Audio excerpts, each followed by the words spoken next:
네, 우리 옆에 분과 이 코로나니까 가까이에서 말하면 좀 그러니까요. 눈으로 또 이렇게 인사하면 좋겠는데요. 잘 오셨습니다라고 하면 눈으로 한번 인사해 볼까요? 잘 오셨습니다. 네, 잘 오셨습니다. 네. 네, 내일부터 시작되는 특별 새벽기도 함께 합시다. 네, 눈으로 한번 인사해 주십시오. 네, 함께 합시다. 네, 감사합니다. 네, 우리는 존 비비어 목사님 그분이 쓴 순종이라는 책과 함께 하나님 말씀을 보며 순종이라고 하는 내용에 대해서 성경이 말하는 순종은 무엇일까에 대해서 함께 우리가 탐독하고 또 상고하는 시간을 갖습니다.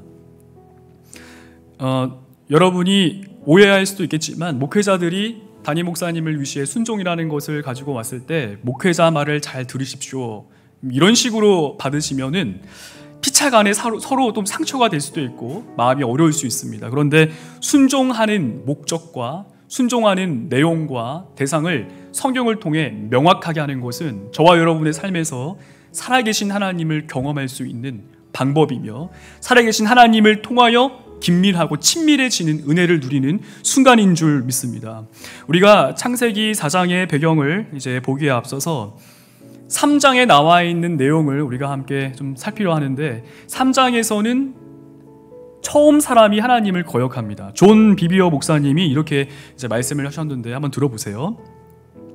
타락 전에 그들은 선악의 지식, 옳고 그름이 아닌 하나님을 아는 지식에 다스림을 받으면서 살았다. 모든 행동마다 신뢰와 사랑에서 나오는 순종하는 마음이 담겨 있었다. 옳고 그름은 그들 마음이 아니라 하나님 손에 있었다. 옳고 그름, 선과 악에 대한 기준이 그들에게 있었던 것이 아니라 하나님께 있었습니다. 그들이 어떻게 선과 악에 대한 기준을 가지고 살았는가? 그들은 하나님 안에 속하여 있었습니다. 하나님이 정해진 땅에 하나님께서 사람을 두셨고 하나님이 아담과 함께 하셨습니다. 하나님이 처음에 성경에서 하나님이 하시는 말씀이 빛이 있으라 하심에 빛이 있었고 빛이라고 하는 이름을 부르셨고 그 부르심 속에 창조되었습니다. 근데 아담은 그런 능력은 없었어요. 그러나 하나님께서는 아담에게 짐승의 이름을 지을 수 있는 권한을 부여하셨습니다. 신의 행위를 부여하신 거예요. 하나님의 행위를 부여하셨어요. 아담이 부르는 것마다 창조된 것은 아닙니다. 그러나 하나님이 창조하신 것을 아담에게 이끌어 가셨고 아담으로 하여금 무엇으로 이름을 짓는가 보시려고 주님께서 함께 하셨고 하나님께서 아담이 이름을 부른즉 그 짐승의 이름이 되니라. 하나님이 존중하셨고 존중이란 표현보다는 인정하셨습니다. 하나님의 권한을 나눈 거예요. 실로 아담은 하나님께 속하여 선과 악에 대한 기준이 자기가 아니라 하나님의 기준인 것을 알 수 있습니다. 그런데 문제가 하나 생겼습니다. 그것은 사단이, 이 뱀이 아담과 하와를 꾀인 거예요. 뱀이 하와에게 말을 했을 때 하와가 선악을 알게 하는 나무의 열매를 먹지 말아라. 먹는 날에는 반드시 죽으리라. 주님께서, 하나님께서 말씀하셨는데 뱀이 말한 다음에 선악을 알게 하는 나무의 열매를 봤을 때 본래는 하나님께 속하여서 하나님의 기준을 가지고 저것은 악한 것이다. 저것은 하나님 보시기에 악하기 때문에 내가 볼 때도 악한 것이다. 저거는 내가 보지도 않을 거고 만지지도 않을 거고 더더욱 먹지는 절대로 먹을 수는 없어. 먹지 않을 것이다. 라고 해야 할 하와의 눈이 달라지기 시작합니다. 그걸 보니까 먹음직도 하고 보암직도 하고 지혜롭게 할 만큼 탐스럽기도 한 나무처럼 보이는 것입니다. 흔들리기 시작하죠. 사람들은 이렇게 생각합니다. 혹자는 그래도 하와가 그것을 따먹지 않았으면 괜찮았을 거야. 그렇지 않습니다. 이미 기준이 흔들려 버렸어요. 뱀과 이 사단과 이야기하는 순간에 기준이 뒤틀려 버렸습니다. 선과 악에 대한 기준이 이미 뒤섞여 버린 거예요. 하나님 보시기에 선하다, 하나님 보시기에 악하다가 사람 볼 때는 그 뒤반대가 된 것입니다. 먹는 날에는 반드시 죽으리라 라고 하는 그 금단의 열매가 하와가 볼 때 먹음직도 하고 보암직도 하고 지혜롭게 할 만큼 탐스럽기도 한 나무가 된 것이죠.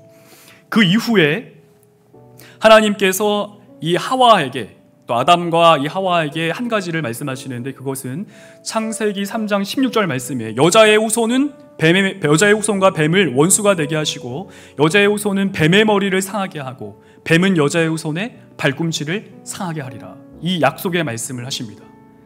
그리고 태어난 사람이 가인이에요. 4장 1절과 3장 15절간의 그 사이가 얼마 안 돼요. 4장 1절과 3장 15절 사이가 얼마 되지 않기 때문에 여자의 후손이라 했을 때 가인을 염두하고 하와가 말했을 가능성이 매우 큽니다. 4장 1절 말씀에 보면 가인의 이름의 뜻이 나와요. 아담이 그의 아내 하와와 동침하매 하와가 임신하여 가인을 낳고 이르되 내가 여호와로 말미암아 등남하였다. 여러분, 아벨에 대해서는 뭐라고 하는지 볼까요? 또 가인의 아우 아벨을 낳았는데 끝이에요. 또 가인의 아들 아벨을 낳았는데, 아벨이라고 하는 이름의 뜻은 없습니다. 아벨이라고 하는 이름의 뜻을 굿하여 히브리 원어를 가지고 원어에 대한 내용을 살피면 비어있음, 빈공간, 무의미함 이런 뜻이에요. 아벨은 이름이 없어요. 가인은 내가 얻다, 성취하다 이런 의미를 가지고 있습니다. 여호와로 말미암아 내가 얻었다라고 했을 때는 여자의 후손을 기대했을 가능성이 매우 커요. 뱀을 머리로 한다라고 했을 때 우리가 이제 이런 생각을 이제 해야 되는데, 뱀의 머리를 상하게 한다라고 했을 때 예수님이 바리새인에게 독사의 자식들아라고 말씀을 하세요. 세례 요한도 독사의 자식들아 누가 너희더러 임박하게 임한 진노를 피하라 하더냐, 이미 도끼가 나무 뿌리에 걸려있다 이렇게 하면서 바리새인을 향해, 율법사를 향해 독사의 자식이라고 말씀하는 것을 알 수가 있습니다. 그러면 바리새인과 율법사들의 아버지가 독사일까요? 아니겠죠. 뱀일 리가 없어요. 그들은 사람이 그들의 부모일 것입니다. 상징적으로 쓰인 거예요. 비유로 쓰인 것입니다. 이때의 독사는 사단을 가리키고, 사단은 하나님의 말씀을 거역하게 만드는 존재고, 그들의 압이다, 그들을 머리로 한다라고 했을 때는 그들의 말을 듣고 따르는 것을 가리켜요. 뱀의 머리를 상하게 한다라고 했을 때는 하나님을 거역하고 거절하는 것을 끊어버리는 것을 가리킵니다.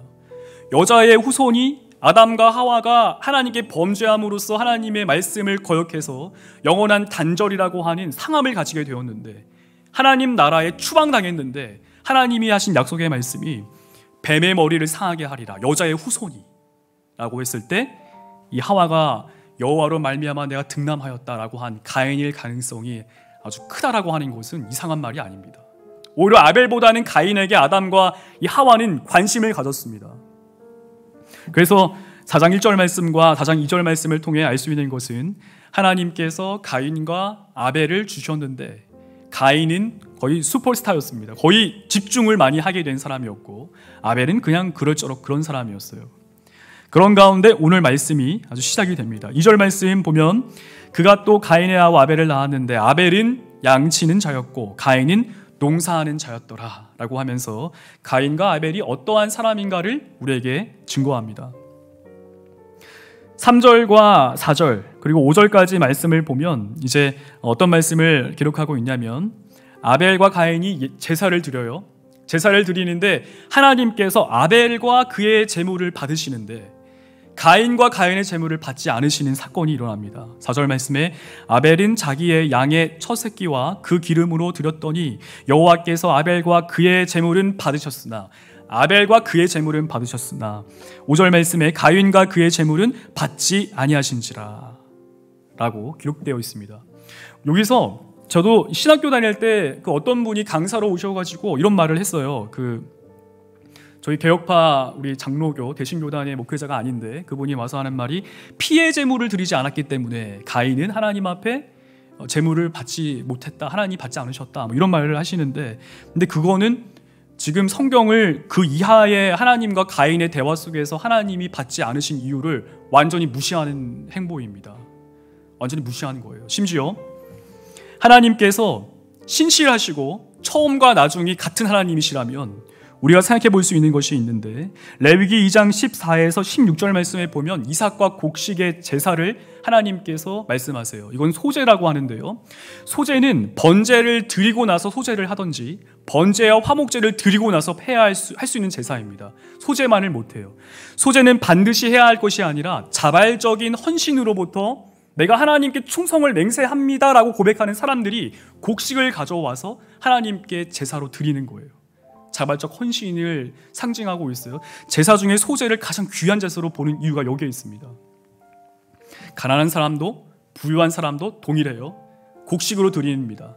그러면 하나님께서 가인이 곡식 제물, 이삭 그 제물을 가지고 곡식을 가지고 제사를 드려서 하나님이 받지 않으셨다면, 하나님이 보실 때 곡식은 제사로 드려서는 안 되는 항목이에요.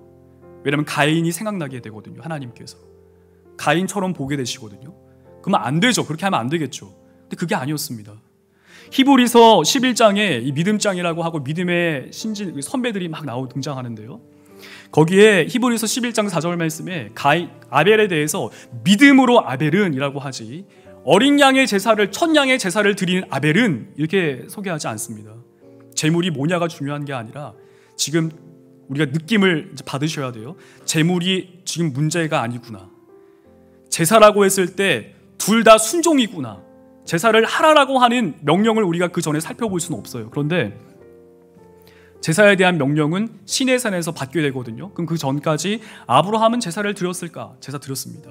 노아는 제사를 드렸을까? 제사 드렸습니다. 그 전에 사람들은 제사를 드렸을까? 드렸겠죠. 근데 성경은 사실 얘기하지 않아요. 제사의 방법이라든지 어떤 것을 드려야 하는지 하나님께서 말씀하신 게 없어요. 그렇기 때문에 우린 모른다라고 말할 수 있는데, 중요한 건 이들이 하나님이 가르쳐 주시지 않았는데 제사를 드릴 수는 없어요.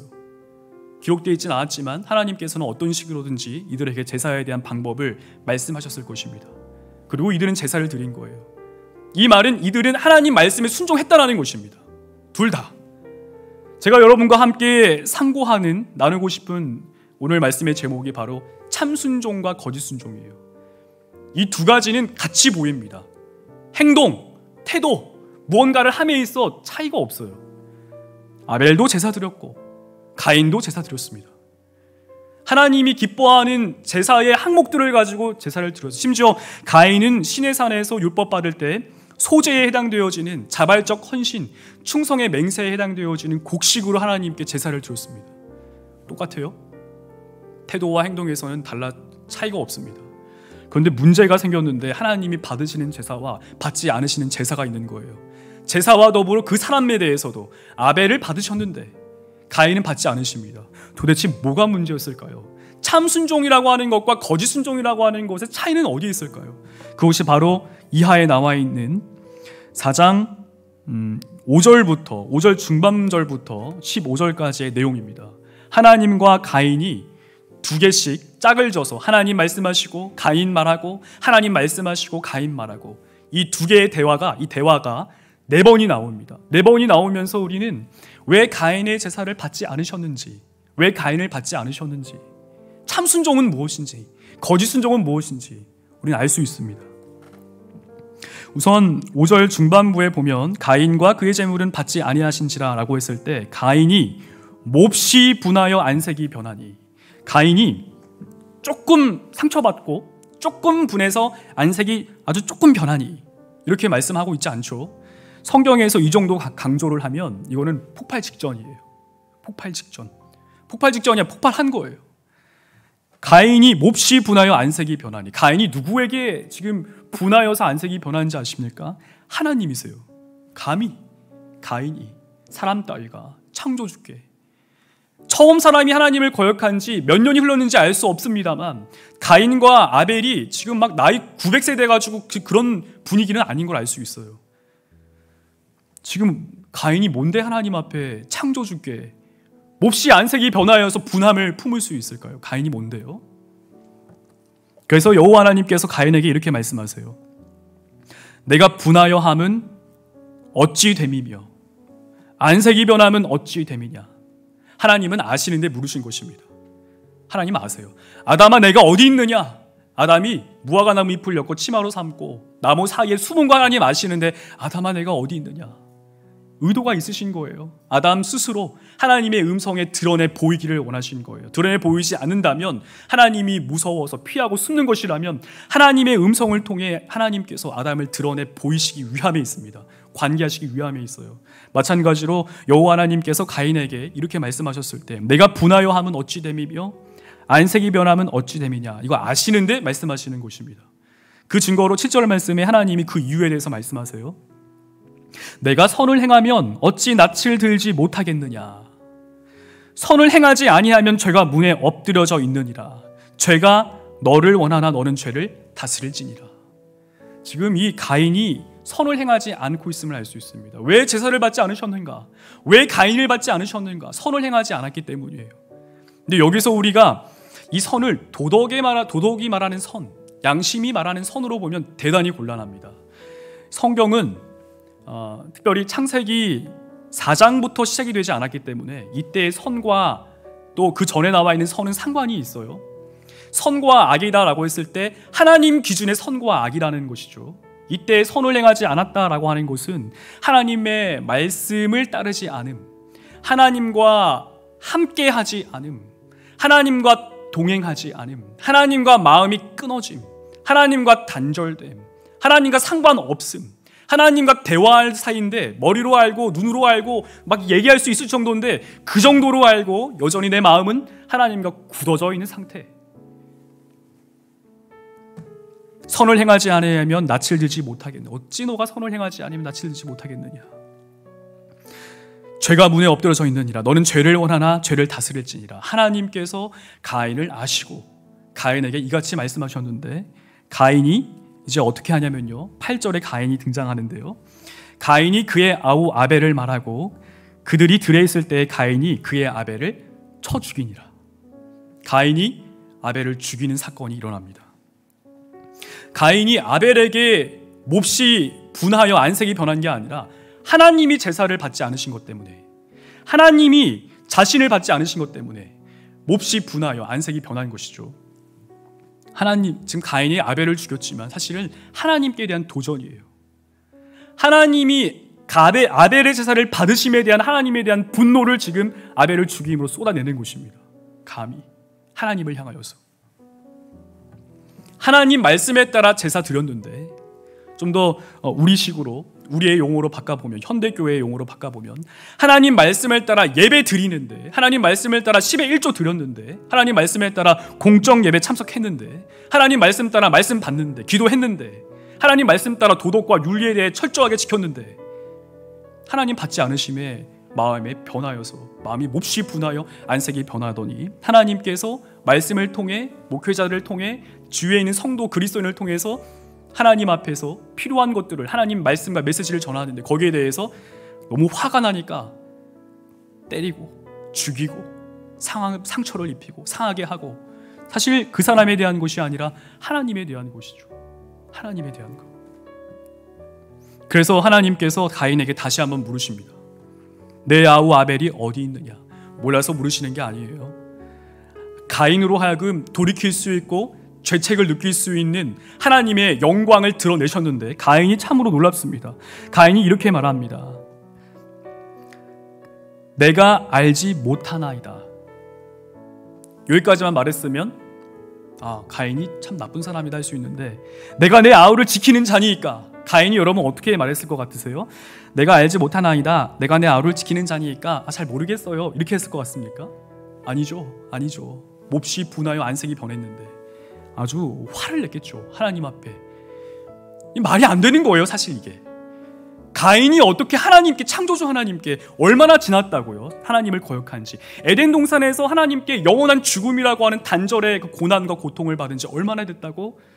가인이 어떻게 하나님께 몹시 분하여 안색을 변할 정도가 아니라 내 아우 아벨이 어디 있느냐라고 할 때 내가 내 아우를 지키는 자니까 감히 하나님께 그렇게 할 수 있겠습니까? 죄책 자체가 상실되는 거예요. 여기서 우리가 비교할 수 있는 대상이 있죠.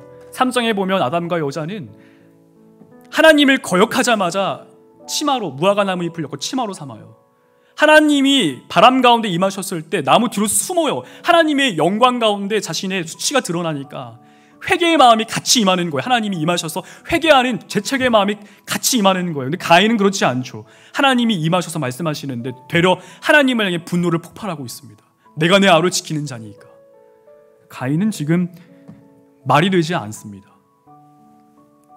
하나님께서 근데 이렇게 말씀하세요. 이르시되 내가 무엇을 하였느냐? 내 아우의 핏소리가 땅에서부터 내게 호소하느니라. 하나님 다 아시는데 물으셨죠. 땅이 그 입을 벌려 내 손으로부터 내 아우의 피를 받았은즉 내가 땅에서 저주를 받으리니 너가 밭을 갈아도 땅이 다시는 그 효력을 내게 주지 아니할 것이요 너는 땅에서 피하며 유리하는 자가 되리라. 이러한 말씀은 사실 가인에게 큰 형벌이 아닙니다. 사실 가인 죽어야 돼요. 그 자리에서 하나님이 아벨 죽이자마자 죽이셨어야 돼요. 그게 더 편하고 더 맞는 것 같습니다. 제 소견에. 근데 하나님은 설명해 주세요. 가인을 찾으시고 뭐 했는지 하나님 말씀하시고, 심지어 가인에게 너가 땅으로부터 너가 저주를 받을 거다. 너가 땅의 소산을 갖는 사람이지만, 농사 짓는 사람이지만 너가 무엇을 해도 더 이상 땅은 너에게 열매 주지 않을 것이다. 땅의 효력을 너가 받지 못할 것이다. 이거는 가인에게는 사실 구원이라고 말하기는 좀 그렇지만 하나님께서 심판을 유보하신 것으로 볼 수 있습니다. 당장에 죽이지 않으셨어요. 기회를 주시는 거예요. 근데 가인이 하는 말이 있죠. 가인이 죄책을 느껴야 되는데, 하나님이 임하셨을 때부터 이미 죄책을 느껴야 되는데 죄책을 상실한 가인에게 양심에 화인 맞은 가인이 이렇게 말하죠. 13절 말씀에 내 죄벌이 지기가 너무 무거우니이다. 내 죄벌을 지기가 너무 무거우니이다. 주께서 오늘 이 지면에서 나를 쫓아내시온즉 내가 주의 낯을 배웁지 못하리니 내가 땅에서 피하며 유리하는 자가 될지라 물은 나를 만나는 자마다 나를 죽이겠나이다 라고 말하는 것입니다. 근데 여기서 우리가 또 이제 재미난 또 질문들을 가질 수 있어요. 여러분의 자녀들이 또 물어볼 수 있습니다. 아니 지금 아담과 하와와 그 가인과 아벨 네 사람만 있는 거 아닌데, 네 사람만 있는 거 아닌가요? 왜 다른 사람들이 죽인다고 하나요? 그럼 아벨과 하와가 죽이는 건가요? 근데 이렇게 궁금해서 말할 수 있는데요. 근데 성경은 역사서나 과학이나 내지는 뭐 철학서가 아니에요. 성경은 복음입니다. 필요한 내용만 기록해요. 아담과 하와가 20살 돼가지고 아기 난 게 아니라 처음부터 성인으로 창조되었습니다. 2년마다 하나씩 아이를 낳는다라고 했을 때 이상하지 않아요. 꼭 가인과 아벨을 낳았다 해서 가인과 아벨만 낳았다고 볼 수도 없어요. 사람들이 많이 있다라고 했을 때는 많이 있구나. 왜 많이 있지? 그 사람들이 왜 누구지? 여기 쏠려버리면 이미 사단의 괴계에 넘어져서 지금 이 본문이 말하고 있는 거를 놓치게 돼요. 이 본문을 집중을 해서 이제 보기를 원하는데요. 가인이 하나님께 부당하다. 내가 이 짐치가 너무 크다. 사람들이 날 만나면 죽일 것이다 라고 했을 때 가인의 태도를 보면 하나님께 대한 두려움은 정말 하나도 없어요. 눈을 찾아 씻어봐도 가인이 하나님과 대화 속에 나오는 하나님을 향한 경외함, 두려움 없습니다. 사람들이 나를 죽일까 하노라. 사람을 두려워해요. 하나님이 아니라. 여호와 하나님께서 이렇게 말씀하시죠. 그렇지 아니하다. 가인을 죽이는 자는 벌을 7배나 받으리라 하시고 가인에게 표를 주사 그를 만나는 모든 사람에게서 죽임을 면하게 하시니라. 저는 이 말씀을 보면서 가인은 틀림없이 하나님 앞에 거역했다라고 말할 수 있는데 지옥 갔을 것이다 라고도 전 개인적으로 생각을 합니다만 성경을 대하는 목회자로서 애매해요. 사실. 왜냐하면 하나님께서 가인에게 대하시는 태도가 요나에게 대하는 태도랑 사실 비슷해 보이기도 하거든요. 하나님이 왜 가인에게 대화를 하셨을까? 그냥 죽이셨으면 됐는데 그 자리에서 처음부터 제사를 드렸을 때 받지 않으신 것 때문에 거짓 순종하는 척하는 거, 하나님 말씀을 따라 행했지만 그 마음의 중심에는 하나님 알고자 하는 마음 완전히 없고 하나님의 뜻이 내 인생 가운데 상관하는 것을 거리끼게 여기고 원하지 않고 그런 가인에 대해서 하나님이 뭐하러 이렇게 하셨을까? 그냥 죽이셨으면 됐었는데. 근데 하나님은 4번이나 가인에게 말을 합니다. 4번이나. 심지어 마지막에 그렇지 아니하다. 가인을 죽이는 자는 벌을 7배나 받으리라. 그래서 죽이지 못하도록 가인에게 표를 주고 만나는 모든 사람에게서부터 죽임을 면하게 하십니다. 하나님이 유보해 주신 거예요. 하나님의 심판을, 하나님의 진노를 유보해 주신 거예요. 회개할 수 있는 기회를 주신 거죠. 여지를 주신 거예요. 사람으로부터 지킴받도록 하나님이 긍휼을 베푸신 것입니다.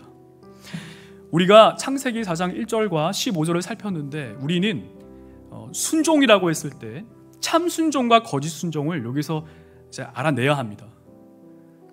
여러분, 아벨은 참 순종했어요. 히브리서 11장 4절에 믿음으로 아벨은 하나님께 가인보다 더 나은 제사를 드림으로 의롭다함을 이제 받게 되거든요. 근데 아벨이 지금 여기서 무슨 말 하는지 아세요? 소리도 안 냈어요. 아무 말 안 했어요. 그냥 비어 있음, 의미 없음. 그냥 내 이름 자체가 일단 없어요. 이름 자체가 여호로 말미암아 등남하였다. 이건 가인이고요. 아벨은 없어요. 이름 자체가 그냥 양치기였다. 제사 드렸다가 하나님이 그를 받으셨는데 끝이에요. 근데 성경은 그를 가리켜 참 순종이라고 말합니다. 참 순종을 했다고 말씀하고 있습니다. 그의 죽음으로 말미암아, 그의 믿음으로 말미암아 그의 신실하심이, 그의 믿음이 증언되고 있다라고 히브리서는 말씀을 하고 있고, 반면에 가인 또한 하나님 말에 따라 제사를 드렸는데 가인을 향하여서는 하나님께서 받지 않으셨어요. 받지 않으셨으면 그걸로 쉼표라든지 마침표 찍고 그 다음으로 넘어가면 좋은데, 가인이 아벨을 죽여버리고 하나님을 향해 몹시 분하여 안색이 변했을 뿐만 아니라 아벨을 죽이고, 하나님이 내 아우가 어디 있느냐라고 물어보셨을 때도 두려움을 상실해서 하나님을 향해 되려 내가 내 아우를 지키는 자니까 하나님과 따지고, 더 나아가 하나님께서 땅에게 너가 땅으로부터 저주를 받아 너가 하는 어떠한 것도 땅의 효력을 발휘하지 않을 것이다 라고 했을 때, 내 죄짐이 죄벌이 과하나이다, 하나님이 그렇게 하신 그 대우에 대해서도 받아들이지 않습니다. 그리고 나서 더 하는 말은 사람들이 날 죽일 것입니다. 하나님은 죽일 거라고 생각을 하지 않는 거죠. 사람들이 날 죽일 것입니다. 하나님 안 두려운데 사람은 두려워하고, 그런데 하나님께서 그런 가인에게 표를 주셔서 죽임당하지 않게 하십니다. 거짓 순종을 했는데, 거짓 순종과 참 순종이 하나님 보실 때 거짓 순종하는 사람에게 하나님이 반드시 진멸과 섬멸하시면 좋겠는데, 사실 이렇게 보면 진멸과 섬멸이 아니에요. 여지를 주세요. 참 순종한 사람은 하나님 보시기에 합당한 예배를 드렸는데 진짜 이름도 없고 의미가 없으니까요. 이름이 뭐 아벨이 무슨 말 한 거 하나도 없어요. 그냥 성경은 아벨이 그냥 죽었어요. 하나님께 제사 드리고 죽었어요. 참 순종한 사람은 하나님 앞에 제사 드리고 죽고 아무 말도 남기지 못하고, 오히려 하나님께 거짓 순종한 사람은 하나님과 맘먹은 걸 넘어서 하나님에게 올라타 아주 하나님을 만홀히 여기는데, 존 비비어 목사님은 여기에 대해서 이제 이렇게 말씀을 하는데요. 예수님을 주님으로 고백하지만 실제로는 자기 마음대로 만든 예수님을 섬긴다, 이러한 자를 가리켜서 자기도 모르게 자기 논리를 하나님의 보좌와 권위보다 높인다. 자기 판단에 매달려 불순종하는 삶을 살기 시작하면 누구든지 가인처럼 될 수밖에 없다. 그런 사람은 영적인 일에 실체를 느끼지 못한다. 하나님의 형상을 제한적인 자기 스스로 끌어내리려 하며 자신이 하나님만큼, 때로는 하나님보다 더 지혜로운 줄 안다. 한마디로 제정신이 아니다. 존 비비어 목사님이 이제 이렇게 말을 하고 있습니다. 사랑하는 성도 여러분, 이 말씀을 오늘 저와 여러분의 삶에, 특별히 피택 받으신 분들과 또 교육부서 행사를 앞두고 있는 우리 선생님들과, 그리고 이 자리에 특별 새벽 기도로 하나님 앞에 나와 있는 저와 여러분에게 이 말씀을 한번 가져와서 점검하기를 원합니다. 저희는 참 순종하는 자입니까? 거짓 순종하는 자인가요? 참 순종하는 자입니까? 거짓 순종하는 자입니까? 여기서 만약에 나는 솔직히 가인 아니다 하면은 역설적이지만 가인일 가능성이 매우 크고요. 난 가인이다. 맞아요. 우리가 가인입니다. 제가 가인이고요. 여러분이 가인이에요. 만약에 내가 가인이 아니면 예수님이 오실 필요가 없게 돼요. 가인의 거짓 순종은 제사를 드렸어요. 하나님 말씀에 따라. 저희도 하나님 말씀에 따라 성경을 사랑하고요. 성경 말씀을 읽고요. 기도합니다. 심지어 예배도 드려요. 찬양도 하고요. 크고 작은 모임도 참여하고 그렇게 살아요. 근데 결정적으로 하나님과 상관이 없어요. 대화는 하는데 하나님께 대한 감각이 상실했어요. 하나님의 존재를 모른다가 아니에요. 하나님 알고 있어요. 근데 하나님께로부터 하나님의 그리스도인은 하나님의 위엄을 경험하면 부복하게 되거든요. 그리스도 예수의 복음이 증언되면 그리스도인은 무릎이 꿇어져요. 사람 말을 전하는 사람 때문이 아니라 이 그리스도 예수의 그 위엄 때문에 압도당함이 느껴져요. 하나님의 말씀이 임하면 성령으로 말미암아 그리스도인의 생명을 가진 모든 자들이 그 그리스도의 말씀 앞에 부복하게 됩니다. 근데 가인은 그런 감각이 없어요. 가인은 부복하지 않아요. 만약에 하나님 말씀이 만약에 교회에서 예배 모임이 드릴 때 우리가 하나님에 대한 경외하는 감각이 없다면, 내 삶 가운데 하나님에 대한, 예수 그리스도에 대한 위엄에 대한 누릴 수 있는 감각이 없다면 가인일 가능성이 매우 큽니다. 하나님의 진노와 심판을 피할 수 없는 잠시 유보되어 있는 사람, 거짓 순종하는 사람, 거짓 예배 드리는 사람, 거짓 말씀 보는 사람, 거짓 기도하는 사람, 기도하고 말씀 보고 예배 드리는데요. 참 순종은 그와 반대일 거예요. 참 순종은 예배 드림 가운데 하나님을 아는 사람이에요. 참 순종은 예배드림 속에서 하나님과 아주 긴밀하고 친밀한 교제를 누리는 사람입니다. 참 순종은 하나님 말씀을 내 심령 가운데 세우는 사람이에요. 참 순종은 내 뜻을 꺾어버릴지언정, 내가 부복할지언정, 내가 무릎 꿇을지언정 하나님의 말씀이 그러하면 그리 하는 사람입니다. 순종은 똑같은데요. 제사는 똑같이 드리는데 한 사람은 하나님을 아는 사람이고 한 사람은 하나님과 상관하기를 원치 않아 하는 사람이에요.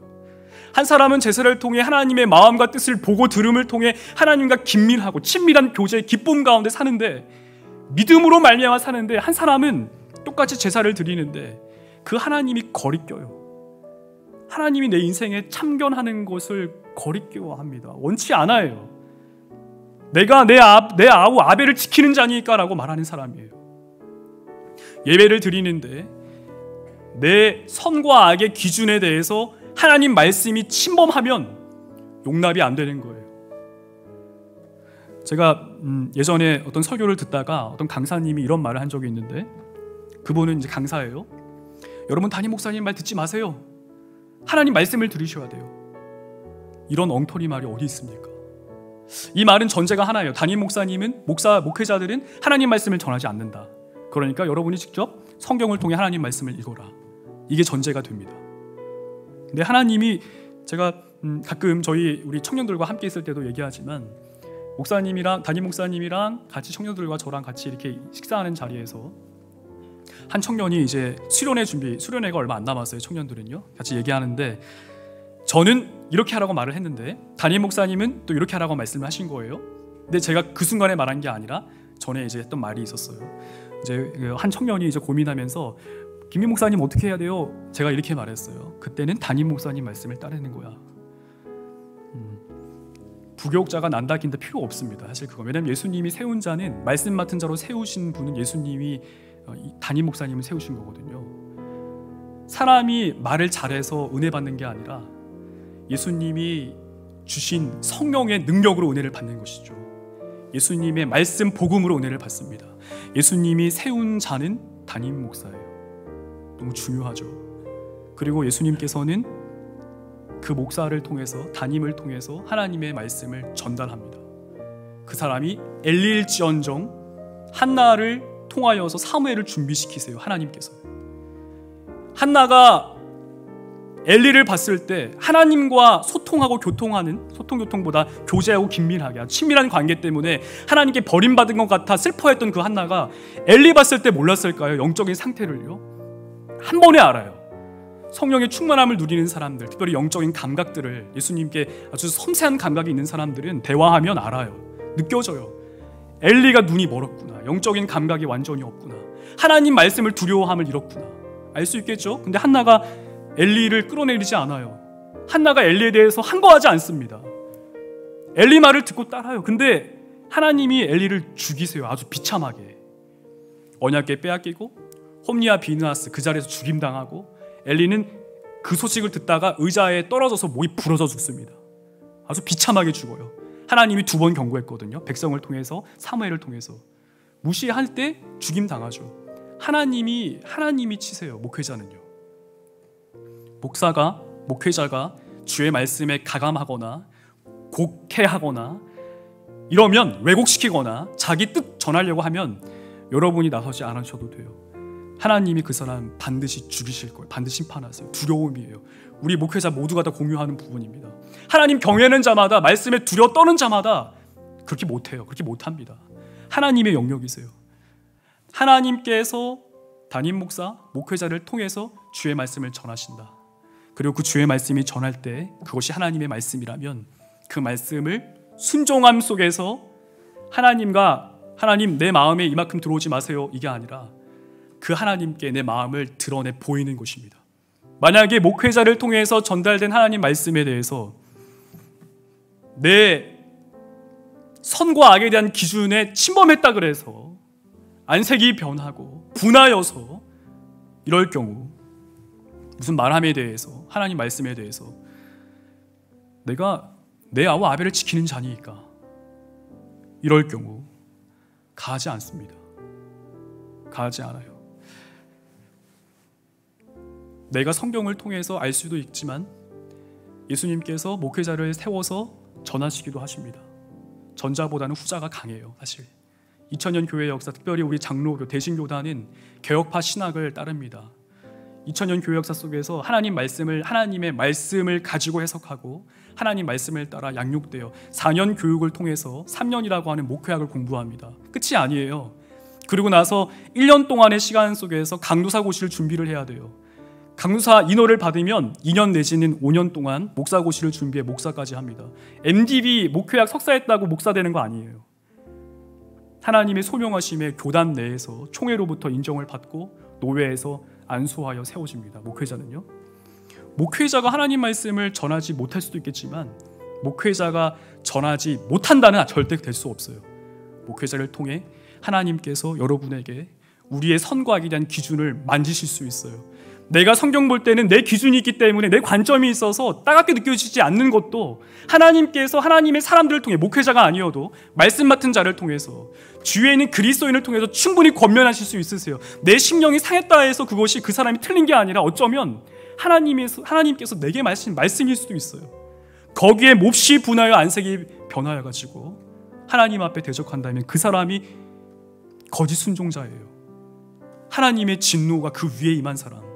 근데 소망이 있죠. 그런 사람에게 하나님께서는 표를 주셨다라고 하는 거예요. 그런 저와 여러분에게 하나님께서는 표를 주셨어요. 하나님께서는 예수 그리스도의 약속의 말씀을 통해서 저와 여러분에게 여지를 주셨어요. 우리에게 주어진 시간 속에서 상황과 환경 가운데 돌이킬 수 있는 여지를 주신 거예요. 내 선과 악에 대한 기준을 하나님께서 뒤틀리게 하십니다. 그래서 하나님 기준의 선과 악을 두게 하실 거예요. 내 뜻을 하나님께서 구부러뜨리시고 하나님의 뜻을 우리 가운데 세우실 것입니다. 나를 부인하고 내 십자가를 지고 예수 그리스도를 따르는 삶은 멀리 있는 삶이 아닙니다. 애굽에서 출애굽한 다음에 40년 광야 생활한 다음에 가나안 땅 들어갔을 때 이런 표현을 아시는지 모르겠지만 무야호! 이젠 자유다. 이젠 내가 정복해서 편하게 살아야지. 이제 하나님 안녕? 나 이제 재밌게 살아야지. 그랬으면 얼마나 좋겠어요. 근데 아쉽게도 40년 광야 생활 때가 좋았어요. 그때는 우상숭배하진 않았거든요. 들어가자마자 우상숭배가 시작돼요. 사사시대 꾸준하게 하나님을 아주 꾸준하게 거역해요. 여기저기 별로 동시다발적으로 하나님을 거역하는데, 그냥 거역하는 게 아니라, 광야 생활에서는 그냥 거역하잖아요. 그냥 거역하는 게 아니라 우상숭배함으로 거역해요. 이제는 제1계명 나 외엔 다른 신을 내게 있게 하지 말지니라. 2계명 우상숭배하지 말아라. 완전 거역해요. 다른 신을 둘 뿐만 아니라 우상숭배해요. 가나안 땅에서. 사랑하는 성도 여러분, 말씀을 맺습니다. 저와 여러분은 거짓 순종하는 자가 틀림이 없는데요. 근데 예수님이 우리 사랑하셔서 우리에게 하나님 말씀을 통해 참 순종할 수 있는 은혜를 주셨습니다. 우리 예배 드리고 있고요. 말씀 사랑하고 기도하고 있어요. 근데 예수님, 하나님, 성령님에 대한 교제, 긴밀함, 친밀함, 성령님 알아감, 하나님과 동행함, 마치 하나님이 정하신 땅에서 그 사람을 두시고 하나님이 함께 하심 속에 하나님의 권한을 부여하셔서 교제하고 아주 긴밀하고 아주 친밀하게 그 기쁨을 나누시는 그 하나님의 은혜가 우리 가운데 있기를 진심으로 주의 이름으로 축복합니다. 인생, 제가 이런 말 할 건 아니지만 길면 길지만 짧은 짧잖아요. 천년만년 살 수 없잖아요. 그게 불행이라고 생각합니다. 오히려 더 여기서 20살 친구가 있으면 80년 살 거고요. 더 살 수도 있겠지만 짧으면 더 짧을 수 있겠죠.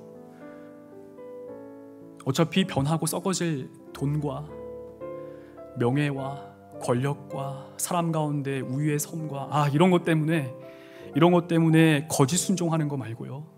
순종할 때 참되게 순종함으로 하나님이 이렇게 말씀하시면, 하나님이 임하시면 두려움에 떠는 감각을 위해서 기도하시고, 하나님의 말씀으로 그리스도 예수께서 성령으로 말미암아 주의 복음을 선포하게 하셨을 때 두려워 떨을 넘어서 부복하고 무릎 꿇어 자복하고 탐복하고 탄원하면서 죄에 대한 문제에 괴로워하면서, 더 나아가 그럼에도 불구하고 우리를 사랑하사 우리를 위하여 자기 자신을 버리신 예수 그리스도의 그 사랑에 대해서 나아가는 것입니다.